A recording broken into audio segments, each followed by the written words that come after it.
నరేంద్ర మోదీ అంటేనే ఒక సంచలనం.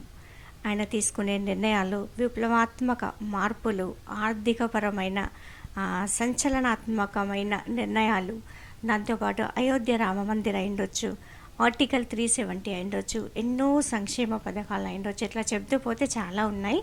ఇవన్నీ కూడా ఒక అసాధ్యం అనుకున్న పనులన్నీ కూడా సుసాధ్యం చేసిన మహాశక్తి నరేంద్ర మోదీ గారు.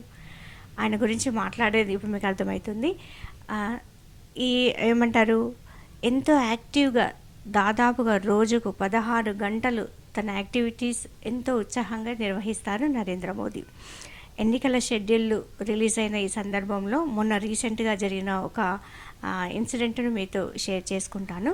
ఏంటంటే నైట్ 8:30 నుంచి మార్నింగ్ 3:30 వరకు ఎన్నికలకు సంబంధించిన పార్టీకి సంబంధించిన ఒక ప్రసంగంలో ఆయన చాలా యాక్టివ్ రోల్ను పార్టిసిపేట్ చేయడం జరిగింది.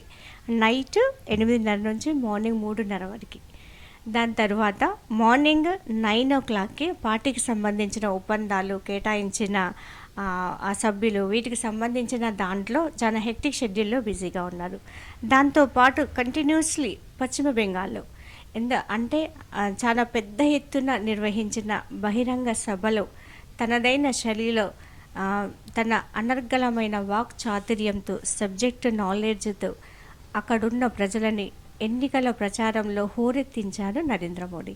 దాని తర్వాత కంటిన్యూస్లీ మళ్ళీ జార్ఖండ్లో ప్రత్యక్షమయ్యారు. జార్ఖండ్లో కూడా తన ఎన్నికలకు సంబంధించిన దాంట్లో పార్టిసిపేట్ చేయడం జరిగింది.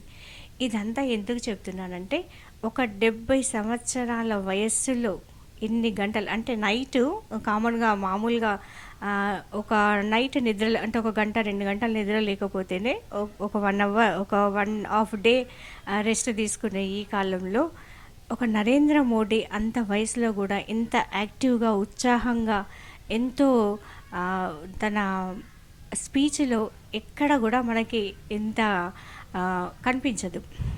ఎందుకు చెప్తున్నానంటే, ఈరోజు మన యువతను చూస్తే కొంచెం వర్క్ బర్డెన్ అయ్యిందని వాళ్ళు ఏమంటారు, పబ్లని, క్లబ్లని, గోవా బీచ్లని ఇలా పరిగెత్తుకుంటున్న యువతకి ఒక నరేంద్ర మోడీ ఆదర్శం. ఎందుకంటే నరేంద్ర మోడీ ఆరోగ్యం ఏదైతే ఉందో, తన మానసికమైన అండ్ శారీరకమైన కంట్రోల్ ఆయన అదుపులో ఎంత ఉందో గమనించాల్సిన అవసరం ప్రతి ఒక్కరిలో ఉంది. ఆయన క్రమశిక్షణ, ఆయన మీద ఆయనకున్న పట్టు మనందరికీ ఆదర్శం.